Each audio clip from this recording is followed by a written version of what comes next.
My guest today is a playwright, producer, and teaching artist from Austin, Texas, who is currently completing a graduate fellowship at the University of Arkansas in Fayetteville.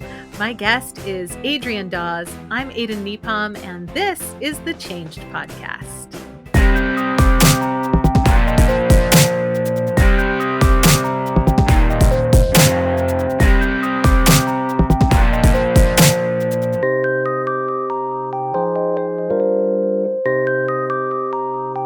Adrienne, welcome to the Changed Podcast. Hey. Thank you for being here. Thank you so much for having me. It's great to be here. How are things going in your graduate studies? Man, that's a lot to be doing.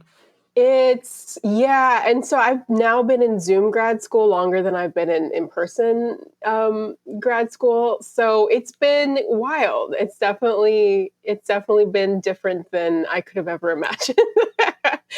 But yeah, it's going well. I mean, I get to just, write plays and, have a backyard. So those parts of it are really, Yeah. yeah. Now, those who know you, mostly folks in the Austin, Texas theater and theater patron community, know you as a playwright already. You've got several amazingly successful plays under your belt. What inspired you to go to grad school? It's something, this is my third time applying. So, and it's funny because I was like, after this third application, if I don't get in, I'm just not going to go. It's probably just not in the stars for me. But I've been interested in teaching. It's just always something you kind of want. I think it's like grass is greener. Like if you don't have the MFA, you're constantly wondering, well, would my career look different? Would I have more opportunity if I had it? And I think once you have it, you're like, I didn't need to do this. Why did I put myself through this? So I'm on the other side now, here to tell you that you probably don't need this degree. Maybe if you want to teach, or maybe if your undergrad was in a totally different area of the arts, or maybe not even the arts, I could see that. But it's a very weird experience. But I think what makes it nice is that I'm with really cool people. So I think if you find a place where the people you're in a program with are very cool, then that kind of helps with all the other things that are annoying about being a graduate student. That makes sense. I mean, that's true about most places. Those who are happiest at work are happy there because of the teams that they're working with. Those who are happiest at school are happiest because of the people they're studying with. It makes perfect sense. I am curious, of all the plays that you've already written and produced, do you have a favorite? Is that weird? Is that like asking which one's your favorite child? It is exactly like asking which is my favorite child. Yeah. I love them all in different ways, and some of them are more successful than others, and other people love them more, which is really awkward too when someone's like, oh, I love this one kid, this other one, she's trash. But I love them. I love them all, and they've all been like a weird teaching. Even the stuff that's super embarrassing to me, it's like I remember the lesson, or like where I was in my life when I was trying to save this thing that was very cluttered or not clear. So I appreciate them all. I think only a few of them are like excruciatingly embarrassing to me. But yeah, the lane I'm in right now is really fun. I've just kind of been in this like comedy farce space, just I think as an escape from like the hellscape that we're living in. It's been really fun to like own the power of like, oh, like silly escape is also very powerful and can bring community together. And like, this is also as important as the stories I want to tell that are much more about like social issues and injustice. Like those are also very important, but I think I'm leaning into, for right now, I'm leaning into like the comedy space of like, what silly story can I tell to just entertain us and take us away for 2 hours, So it's fun. That's a really good point. Theater plays such an interesting role in community and history and society, right? Like your previous works played a role, I think, in as a change making apparatus, bringing these social issues to the front of mind so people can see and reflect and make changes. But do comedies have that same effect, or do they just relieve stress? What do you think?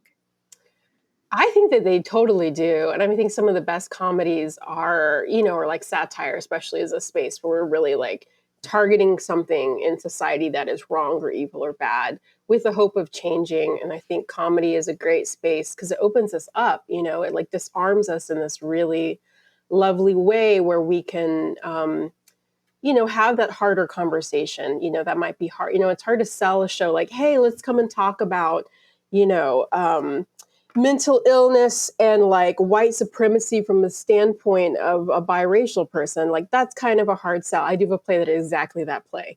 No comedy, or few jokes, but it's not a comedy. Versus like, hey, Mhm. I'm gonna give you this Trojan horse of like sort of a Handmaid's Tale, sister wives are going to have dick jokes for like an hour.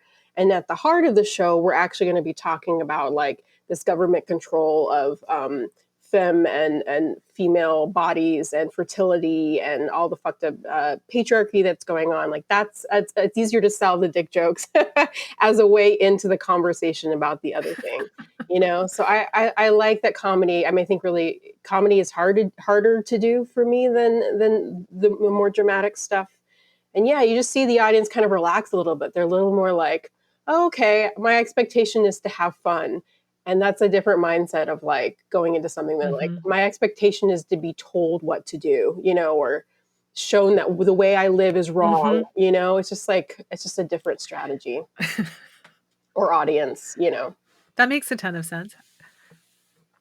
Yeah. Yeah, it's a good point. I hadn't even as I was thinking out loud, I hadn't even considered satire, which is hugely important when it comes to change, Yeah, um, yeah. and also entertains. It fits the bill for It's both. everything. Yeah. I was gonna say you can plant this like little seed in somebody too when you've like kind of they've opened up, they're a little more vulnerable to like that conversation. I think a lot of the work is just again, it's like planting that little seed of change in someone. Like I can't expect anyone to like leave any play, more or less mine, and like be, oh, that completely transformed me. I see the world completely different. But it's like that little seed of an idea that like can manifest later in someone's life. So you're hoping for the seed, if anything. Yeah. In part of my consulting work with On Your Feet, one of the things that we did that was really interesting was we partnered with their diversity and inclusion efforts several Mm. years ago. But largely, we're there as experience producers. We give people experiences that spark conversation. And in this case, we decided that showing the silliness, the ridiculousness of what we're talking about when we're talking about exclusion and just people's unconscious biases was to Mm. literally play the role of totally checked out, letting your unconscious biases drive you characters. It was super fun. And the audiences laughed a lot because it's really obvious when you're looking at somebody else's bad behavior. You can really point at Mhm. what's not working. And and then the Yeah. audience got to be heroes and when they had the conversations with each other about what would be better, what are ways to solve for this kind of stuff that that obviously we're showing them exaggerated versions of. Um, and so it was like a really helpful way to diffuse the tension of being like, "Hey everybody, come on in here. We want to talk about creating inclusive spaces." And a whole bunch of people walking in there going, "I don't want to look like a bad guy." Mhm. Yeah, yeah. That's great. Yeah, I mean, our defenses are up and we wanna protect ourselves, and we feel, there's a lot that's unfriendly and unkind about our world, Yeah. period, historically, currently, and probably in the future as well. So, those defenses make a lot of sense, and it feels like comedy and the art and just the arts expression, anything that really lets people kind of at least examine the defenses, and I do that a lot personally too, just like wondering like, am I setting a clear boundary or am I cutting myself off from like an experience, for example? I think about that a lot. Like, what's the line of like, because as you get older too, you're like, Mm. I feel like more and more my walls get moving in closer where I'm like, nope, not doing that, not doing that, not engaging, not gonna, you know what I mean? And then so every once in a while I kind of stop and go, wait, am I just like completely closing myself off from a person or an experience or a place because I've been told something, or is that like a protective measure? Is that my body, my experience actually saying, no, no, no, you're not going to enjoy this. Protect yourself, I don't know. Right. Past experience makes a great teacher. So Yeah. there is a lot of wisdom in listening to those past experiences saying, maybe not this time. I think you've been Yeah. down that path." But then there is, as you say, the other side of the coin where it's easy to let those experiences inform unrelated experiences because of the fear of this thing that you did Yeah. actually go through. Yeah. Um, when it comes to the big concept of change, when you think about change, do you tend to think about change in global terms, like the inspiration for your place? Or when you Hmm. initially hear that word, do you think more internally about changes that you've been through or that you want to go through? I think probably the latter. Yeah. I think maybe a more on a personal, although there are definitely connections to outward changes in my life or in my environment. But yeah, I think more about internally, where I've been resistant to change and where I've been like dying for change, like actually like putting myself very intentionally in experiences because I know it's going to break up my pattern. I know it's going to make me look at the world or look at myself in a different way.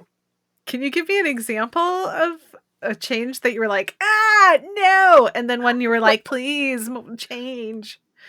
Um, Well, I mean, more recently, it's been like around grad school and like my boundaries about, they're like, hey, come take this Meisner class. I'm like, no, I'm a playwright. I didn't come for acting school.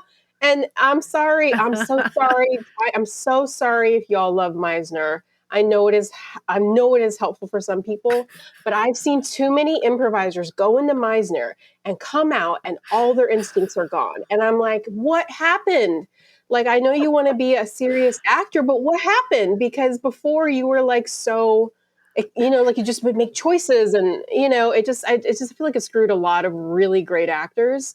But I know others really get something from it anyway. That's a boundary for me, or I have a lot of emotions about it.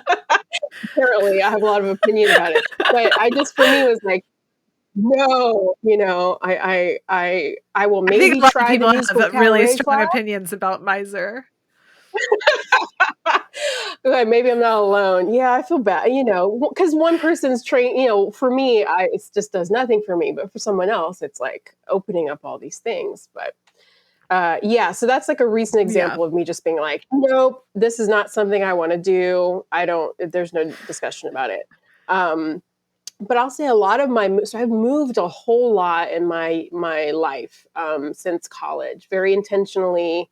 Sometimes it's because I was going where there was a gig, and I just kind of have been following this path of like, hey, there's a job for you, just go and do it, and it's just me, and so it's easy for me to, put myself in storage and just go be somewhere. Um, but when I first moved to Chicago, that was a very intentional. I was actually between like, do I live in Chicago or do I live in New York? And I went the path of like, New York would have been, I knew a lot of people. I went to school in New York. It would have been like in a way easier, although more expensive. And then Chicago was a choice where it's like, I'm not going to know anyone. So who am I away from my family, away from my friends, my support system? Like, I'm gonna have to land on my feet, and I'm probably gonna learn a lot about myself. It worked out. It's fine. I survived. It was great. The first 6 months to a year of any new place is weird, just figuring out who you are and what Yeah. kind of friends you have and all that stuff. But some of it stayed like the part I loved about that was like there's this like essential part of who I am as a human that stays the same no matter what my location is or what I'm doing. And my friends too. There's a quality to the people that I am drawn to that are in my closest circle that kind of stays the same, even as they're wildly different people. So yeah. I love thinking about that balance between routine and change, between seeking stability and seeking shaking it up. And like, I mean, it's one of the things that draws me to talk to everybody about this one idea. Like, who would have thought you could have a whole show dedicated to a single idea? Yeah. But to me, it's such rich territory because it's this weirdly universal slash unique to each individual experience, right? Like we're Mhm. all grappling with what that looks like, with what seeking stability Yeah. versus seeking difference. I just think I love it. Delicious concept. Yeah, yeah, and the consequence I also don't know, like, because being a dramatist, I mean, we're creating characters all the time, and stories are characters going through a change, they're going through transformation, and do they end up victorious in the end? Do they, end up losing everything in the end, or is it a completely random ending that no one has seen before? You get to I'm assuming for performers as well, you get to go through that path even though it hasn't happened to you, you have a safe way of exploring what Yeah. change can look like for a totally fictional person, but feels real, Yeah. feels like it's you. That's so interesting. Right. I wonder how compelling a play would be if it was a play about routine where it was just routine. Like, I Yeah, wonder what audiences would even do with that, just sitting there and watching. the same Like, thing. I A feel lot like of they'd be on the edge of absurdist their seats being like, something has to change eventually. that's where I think a lot of absurdist work is exactly that. You're like, well, is Godot going to come or not? You know what I mean? Like you're just seeing people kind of trapped, the trappings of routine and pattern, but they're also very comforting to us in our real life. We love pattern, and as audiences, we're looking for pattern. So yeah, it's like such a crazy balance between those extremes, and what makes sense for a certain person doesn't make sense for someone else. So Well, Adrian, I invited you to share a story about a fork in the road moment in your own life because not only do I like thinking about how change affects us, in our day to day, but I like thinking about how the moments in the past change our lens towards the future. So, we all have these moments that we look back and we're like, and after that, everything changed, or it really shaped who I am today. Or if that wouldn't have happened, I never would have, I don't know, mhm. learned to tie my shoes, whatever. Did you bring a Yeah. story? Do you have a story to share? Yeah. So I thought I would talk about my time in Tulsa because a little bit of backstory is that I had been working a regular day job. I got into this fellowship program in Tulsa. And so I have talked about the experience of that transition, that move from Austin to Tulsa. I haven't really told the story of like getting out of Tulsa into where I am currently and sort of the circumstances of that, which was a big, for me, and it's more of a gradual change than like a aha moment. It was just like a bunch of things kind of adding up that went off for me. But yeah, I was in this fellowship program in Tulsa, Oklahoma. It's for artists and visual, so visual artists and writers, and it's really sold on like you get free place to live, you have a stipend, you have workspace, everything's free and you get a stipend. Yeah, so that it's free and you get a stipend. And so it just on the page looked awesome. It was sort of like what for a very long time I had been looking for. So I was really excited about it, but I also knew it meant leaving behind my entire community, being someplace different. And there were a lot of red flags in that process. Even signing my contract, there was like a red flag of like, I quit my job and then I didn't have on paper that I was for sure in the program. So I ended up emailing being like, I just quit my job. So am I really going to be there? And just like all these like little red flags happening all around me.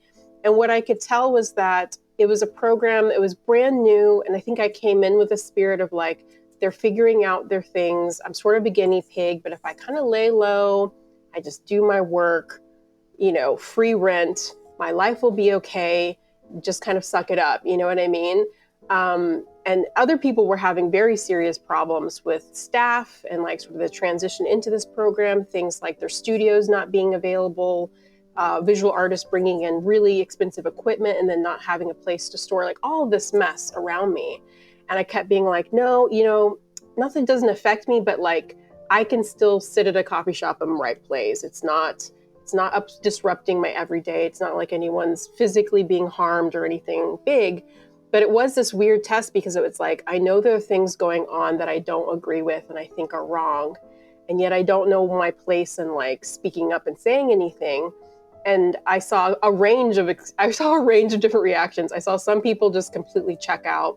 I saw some people get very angry and confront not only the foundation staff, but the board, et cetera, et cetera. And I was kind of in the middle of like, what do I do? How do I make through with this, you know? So I did a year of that program, just kind of in this weird space of like, okay, the first year of anything is weird, but I'm hopeful. I'm hopeful that they're listening and I can make this work for myself. I hustled so hard to get here. This is, you know, on social media, this looks like an amazing experience or opportunity. I don't want to mess this up. Then like towards the second year, I was really starting, some of the administration changed over. And so all of a sudden, you know, you get hopeful, a second wave of hope. You're like, okay, new people are in, so maybe things will get better for us. Maybe it'll chill out. And some of the more extreme things happening were like other artists like getting in screaming matches and weird things with our contracts were just like a laundry list of like, it was just like red flags, like exploding all around me. And again, I'm cool with people. Like I haven't burnt any bridges. I'm like right in that safe, mediocre middle spot, you know, I'm not pissing off anybody. I'm doing my job. I'm friendly with people. But again, like in my heart of hearts, I just was like, I have a problem with this. And I also have a problem figuring out how to say anything about it. So, I mean, for me, the change piece was like kind of really assessing, because again, this was like a year and a half's time. This was not an instantaneous, I've got to get out. But I did start listening to the Get Out soundtrack after a while, just being a weirdo. I would like play the Get Out soundtrack, like the first song, you know, it's like the African drums. I would stare out my window and be like, I have to get out of here. I have to get out of here. How am I going to get out of here? And so I started to like, I really did this. It's ridiculous now. But I started to look at some other, like, what are some other pathways for me? Because part of what kept me there were financial concerns. It's not like I come from a lot of money and I've got all these savings. I had just put all my savings into moving there. And then this was my main financial support. So it meant really changing my money situation, which again, I don't come from money. So like, how do I manage that? So I ended up like just very slyly and quietly applying to things and quietly telling my friends, you know, I am looking for a way out. And I suggest that you do too.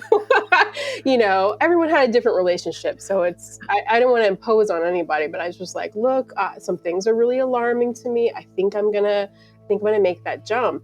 And so by the end of 2018, so that was December, I had already signed a contract with the program to continue a third year as my safety net. So a little shady that I signed this contract kind of while I was pursuing the exit route. But then the exit route happened and I thought, great, I can break the contract now. And it won't be like I'm on the hook kind of taking their money while also trying to get away from them. That just felt like a very weird relationship to be like, I don't stand for what you stand for, and yet I'm going to cash a check from you every month. That just felt very, you know what I mean? It's like living with some integrity, some connection of like me participating says that I condone the way that you're treating the people who work for you. When I know in my heart that the way that you're treating people is not correct, even though it's not me that's being targeted, you know? So 2019, you know, I took a risk. I was like, I'm gonna, instead of a full length or full year rather, internship, I'll do a bunch of little ones. And I had it mapped out to spring. And then it was a big question mark. Like, I don't know what my life is gonna look like. I don't know where I'm gonna be. I don't know how I'm gonna make money, but I'm just gonna go and do this because again, the idea of like staying with this thing, which again, financially, the smart decision would have been to just shut my mouth, take their money, and suffer. Financially, that would have been smart. But in terms of my happiness, the route was to get out. And it was really remarkable that when I did get out and I got into this other very short term, and we're talking 2 months, you have to move all your shit to go someplace for 2 months, and then you have to do it all over again and be somewhere else. But I went to Memphis, and I had actually, like, what I had been wanting the whole experience was to really feel a part of like a creative community. The other people there were so great. I would have never met those artists. Some of them are still friends of mine. There were people from all over, from China, Italy, Canada. So it ended up being like a really good risk for me to take. But I think the lessons learned, it kind of come on the other side of that. The lessons learned were really about me, number one, advocating for myself. And I saw lots of different examples of how different artists did it, right? There was a spectrum, very extreme for me to completely passive, don't say anything. And again, I was in the middle somewhere. So figuring out like how to really advocate for myself as an artist was an important learning lesson that I kind of had to go through. Um, but listening also to that gut. I mean, I think for so long when things got bad at like a job, or a situation, I would just keep hoping it would get better. I just kept being like, benefit of a doubt, in time, they're going to figure it out. And it will mean something that I stuck by in this hard time. It really shows my commitment or shows my tenacity, whatever.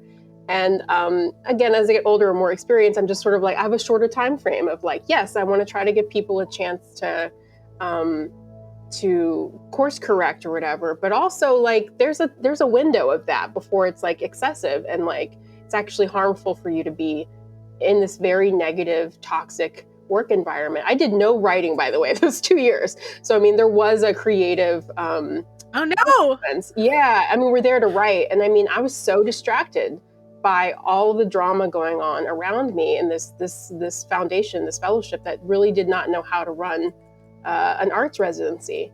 So it was a gamble both going in, but it was also a gamble to get out. So that's kind of been, I mean, I think, and now like how I advocate for myself as an artist and also a graduate student, I think is all linked to those experiences. Like I'm a lot more vocal when things aren't working. I'm not afraid to like be like, hey, respectfully, what's going on with this? Why are we doing it this way? So I think that's been like a very difficult, and at times it was really like, how am I going to make money? I had like a surprise surgery during that time too, where it's like, surprise, you need surgery and you have no money. Oh my God. Yeah. So it was like all these things financially being thrown at me, and I just kept being like, no, I cannot go back.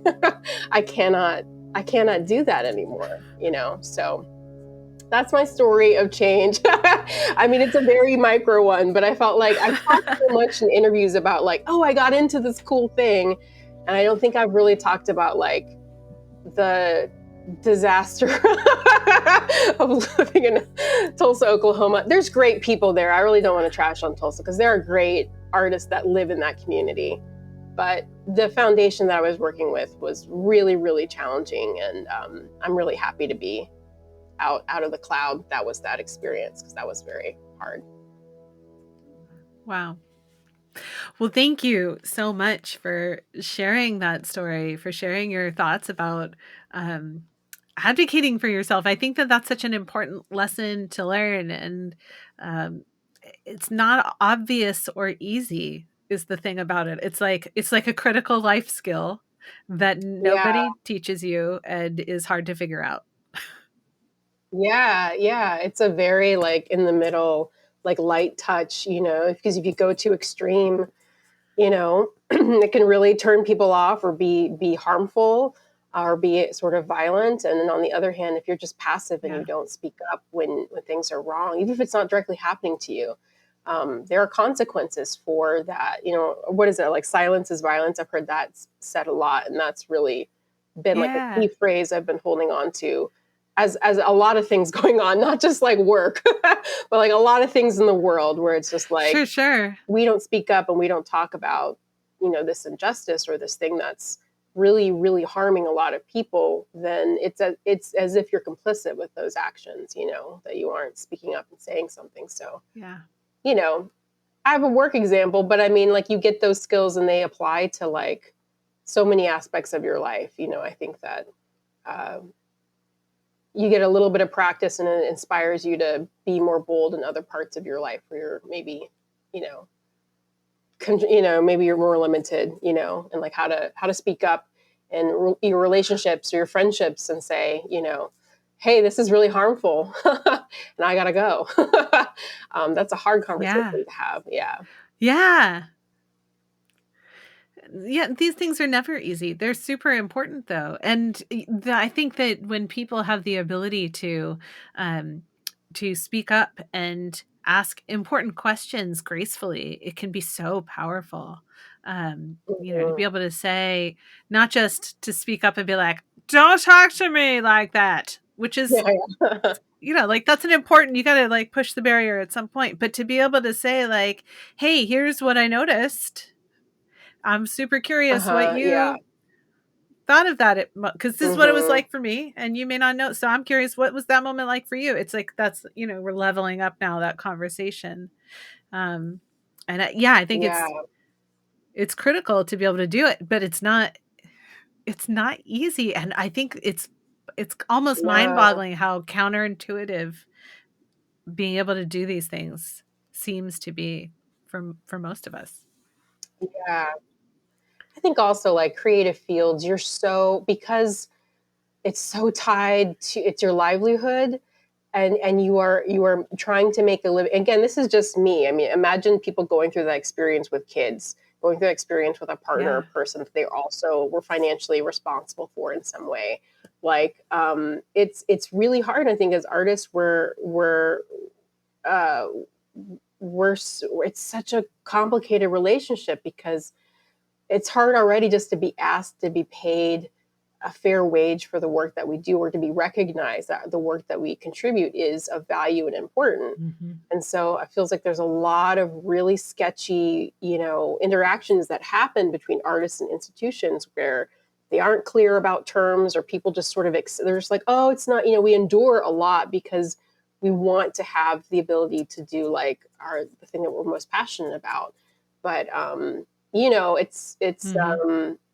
definitely taught me to like ask a lot of questions, review my contracts very carefully, and say no. I say no a lot more to things than I did as a younger artist. Just happy to be recognized as someone that was creative versus like, okay, let me really think about, is this something I really want to do versus is this something I feel like I have to do to make money? Those are different jobs for me. It's interesting thinking about this change.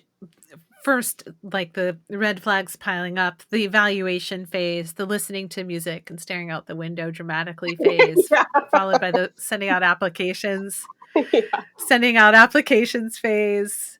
N- I'm super curious, if you had not been accepted to any of these applications, where would you be right now? Would you have stuck it out? Would you have gone back to Austin? Where would you be, do you I don't think? know. Had I you mean, I not think, yeah, if had I not, I mean, I think my plan, like I had plans on top of plans, because it's kind of like I wanted to have something lined up before I jumped, and I know plenty of people who don't roll that way, but I guess I just wanted a little bit of a security blanket financially, so I would have probably Mhm. stayed a third year and kept applying to things. Like maybe I would be there for 6 months and then get out for the Mhm. last, well, we only had to by contract be there 9 months out of the year, which not everyone followed.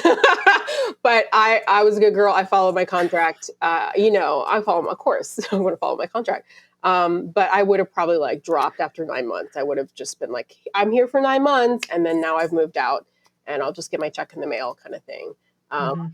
but yeah, I don't know about if I would have pursued school. I definitely wouldn't have had that experience in Memphis where I was like part of like what was a really good, fruitful artist residency, because that could have also really turned me off from the experience completely. But the nice thing about Sure. when you can do that is like, especially if you're like interested in breaking your pattern, and if your work really benefits from embedding yourself in a different community, different perspective, then residencies or retreats, however they come about, are a really great way to like break the mold of like how you make work and the voices that you're listening to, and the people you meet, all of those things. So, but yeah, I don't know. I don't think I would be. I think I would be much more passive. Well, I'm glad that you didn't have to be. I'm glad that you're in a really rewarding residency. I love hearing that you're writing comedy. I'm really excited about that.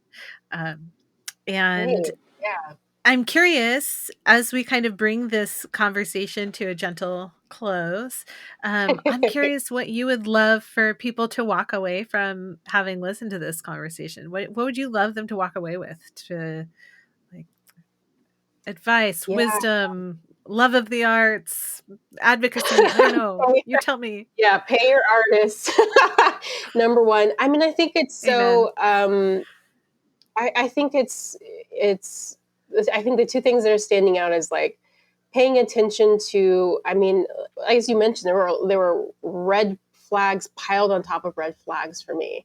So it's not that I lack the ability to see them as red flags. I was just sort of like, no, no, no, it's okay, it'll be all right, it'll be all right. This other thing will be better.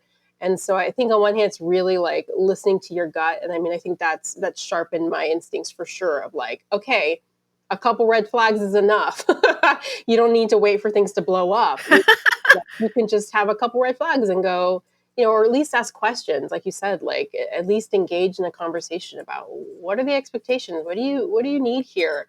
What is this relationship? If it's a relationship, red flag. So yeah, really, really, really listening Yeah. to your intuition about things, because I do think that, um, our bodies are trying to keep us alive and help us survive, and beyond the base level, you want to be thinking about thriving and how do you open up your life to all of the wonderful possibilities that could be there.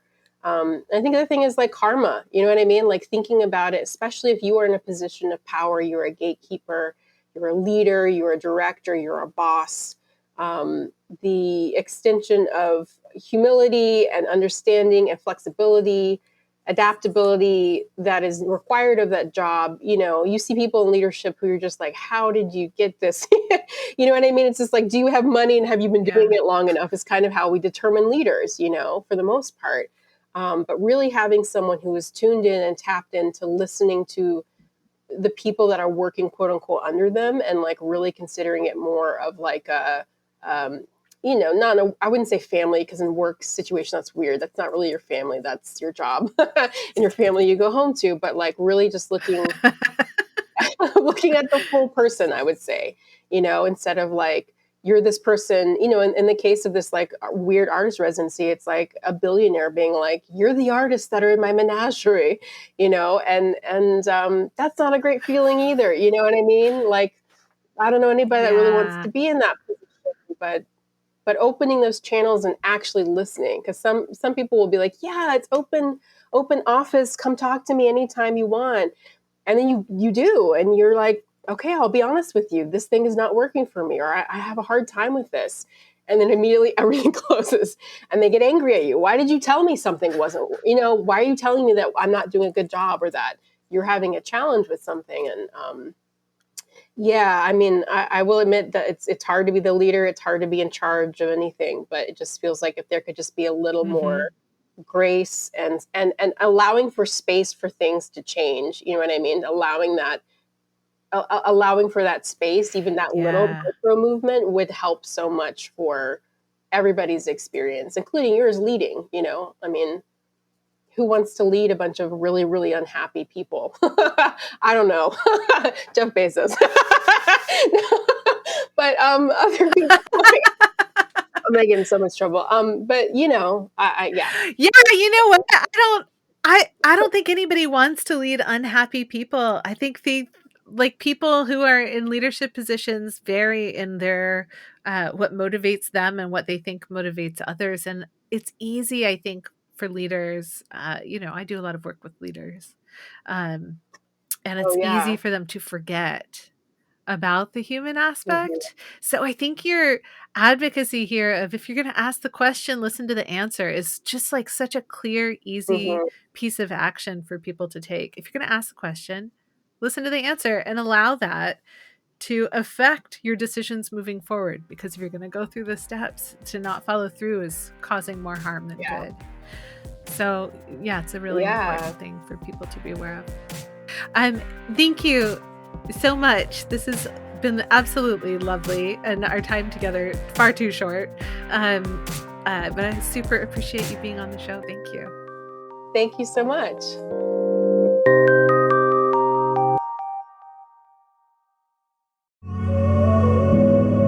Advocating for yourself isn't always easy, particularly when there are other factors like money and expectations riding on what you do. And because it isn't easy, we can fall into the trap of ignoring red flags and simply waiting to see if it'll get better. It's like that thing where you get a piece of pie or a cookie or something, but it doesn't taste that great, and then you eat it anyway. Like, look, if it doesn't taste great on the first bite, you know it's not going to taste great on the seventh. But how many times have we just gone, I'm eating it anyway? Well, I am here to tell you, you don't have to. You deserve sweeter, more fulfilling desserts. And in terms of work, relationships, and the paths that we take, it's true that sometimes we can change things from the better within, and maybe we should. But there are also times when the best choice is to make the bigger change and just move on to sweeter rewards elsewhere. I want to hear from you. Have thoughts, feelings, sarcastic remarks, or a story to share based on listening to this episode? Help me keep the conversation going. Join the Facebook group, www.facebook.com/groups/ChangeHub. You can check out Adrienne's amazing works at adriennedawes.com. We'll have the links in the show notes for this episode. I want to thank Adrienne for sharing her story and her thoughts. Special thanks go to my family for their love, support, and patience. To all of the amazing Changed Podcast Patreon page members who I couldn't do this without. The Art of Change Skills for Life, and Patreon member producer, Dr. Rick Kirshner. And I want to thank you for listening to the Changed Podcast. I'm Aden Nepom, and I wish you the kind of experiences in life that you're excited to tell stories about.